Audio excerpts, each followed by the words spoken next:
Basically, in the previous video, I demonstrated how the Auto Stryfe with Adjustable ROF works. So this video basically I just like to share how I come out with the circuit. So basically first I start off with a circuit diagram whereby I implement on my full auto desolator. Basically I learned this circuit from watching other YouTube videos. So I'll start off from here and try to see what are the modifications that I need to do. So the first thing that I notice is, of course, I'm not going to have the voltmeter, so I'm just going to remove it. Right, so I can just remove. So I'm just going to eliminate this portion over here.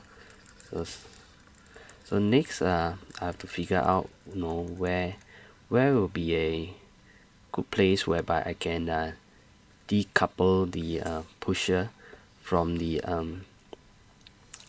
power supply. So over here, so when I look at this diagram, I realize, okay, so this is the point whereby the pusher will be supplied with voltage. So this is the point that I'm going to break off. So it's no longer going to come out from here. So this is the part whereby I need to break off. Then of course the other portion is of course here. So I'm going to break off from here.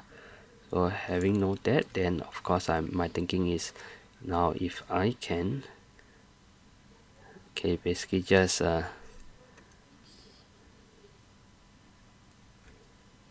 if I can just create something over here.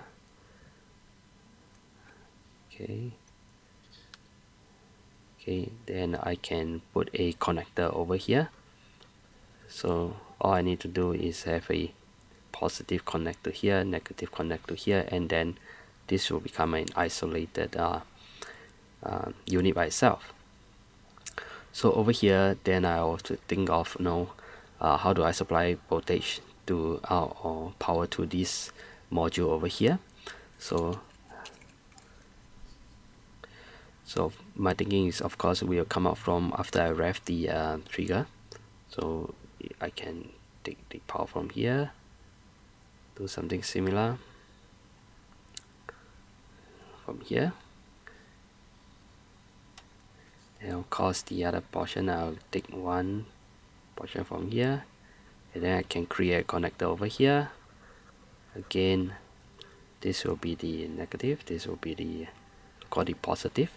So now I've separated the make them into two different units on by itself, so they are isolated. So the way I select the connector is basically this guy is going to be the power source, so I'm going to use a female, female connector, and this will be the male connector, so that there's less possibility of shorting this guy over here. Okay, so if we look at the cleanup diagram, this is what I have. So over here I have isolated the pusher and of course the other module which contains the rev trigger for the flywheels. So over here you can see that this is actually one section by itself whereby I can take out, and then the other one is the other flywheel portion. So now all I need to do is I need to cater for the in-between, whereby I put a module over here whereby I can control the voltage. So basically you can go for PWM if you want. So that was my initial thought, that I'll go for PWM, but I thought I'd try something else. So I went for the solution that I came up with later on. Okay, so this is another look at just the pusher mechanism by itself. So you can see this is a individual module. Okay, so this is another look at the flywheel portion. So basically over here I just replace the battery image with the actual connector that I'm going to use over here. So this is basically a male connector, so the battery itself is having the female connector. So over here again, this I choose to use the female connector over here. Okay, so after looking at this, basically I thought, okay, so now that I have the power supply when I rev the trigger, so I'm thinking, no, maybe I do not want to do that. Maybe I want to have the options to have the power either after I rev the trigger or before I rev the trigger. So for this portion, I thought, okay, so if that's the case, that means I will not be supplying the voltage directly from here only. Okay, so now I should have two options. So the other options that I'm gonna have is, of course, before I press the trigger. So basically, if I want to have the power before I press the trigger, I can basically just tap the power before that. So something over here. Okay, so of course I'll probably need a switch over here. Okay, some sort of a switch. Okay, so basically one will connect to here, one will connect to here. Then of course there should be a common whereby you can switch between the two, A, B. Okay, so you can A, B, so your switch should be able to have a A, B. Okay, more like a two-way kind of selection, right? Okay, then of course the common will then lead to the power supply, as in you will be supplying the power from the common pin of your switch.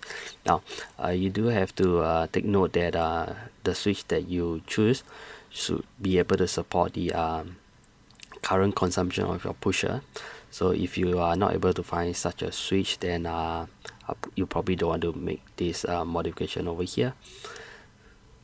So basically this is another look at the diagram. So the last part is basically the meter portion, whereby you connect the two units together. So in between, basically I'll just put a something to control the voltage. So this is the buck converter I choose. The buck converter that I use, it comes with a nice acrylic case. So basically that's one of the reasons why I choose it, so it's easy to implement. So over here you see over this area, that will be the portion whereby you can connect to your power supply. So this is where the flywheel power supply will connect to. So at the back of the board, this buck converter, you find a soldering point. So I'm not using the connector provided. Basically I'm just going to solder the two wire directly to the back of the soldering point. So later on I can basically drill holes on the shelf of the Stryfe and then pass this connector into the blaster itself. Okay, likewise, so this is the one that will get the step down voltage. So this is the one that connect to the pusher. Okay, pusher motor. Okay, so over here this will be the female connector. So the pusher is having the male. So again, this is the male connector, so you'll be connecting to the flywheel power supply. So as mentioned before, one of the reasons why I choose this buck converter is also, it can also display the input voltage as well as the output voltage via clicking of this button over here. It can even give you the current consumption. So over here, this guy actually is used to adjust the current. So this is used to adjust the current.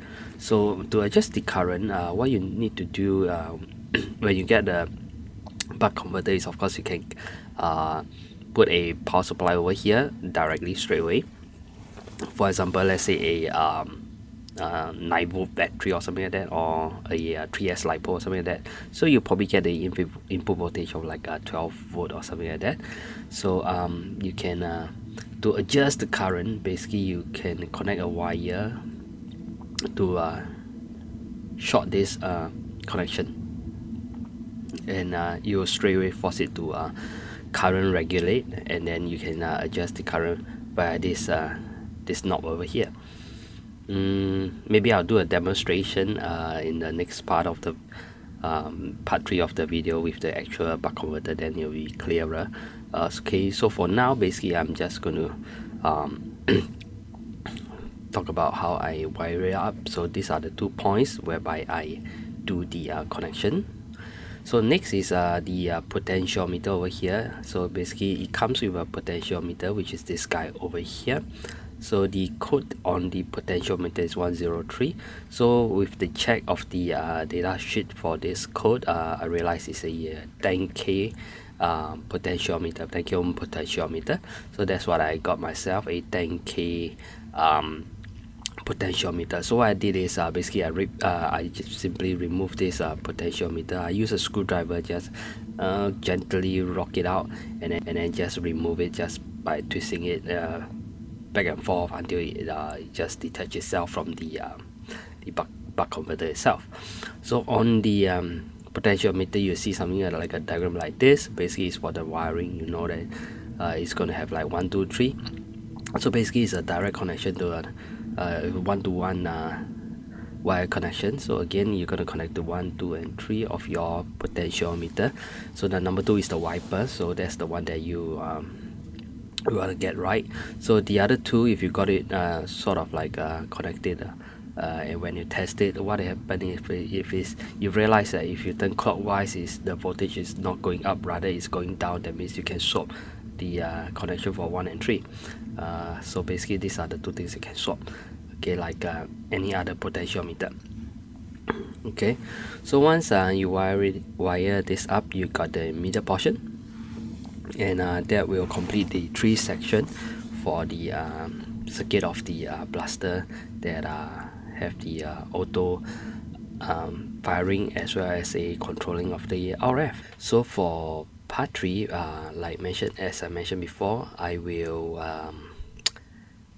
demonstrate the use of the buck converter itself, how you can once you have the converter in hand, how you can adjust the voltage, how do you configure the current setting itself, and basically we can also show you the back of the buck converter. So thanks for watching.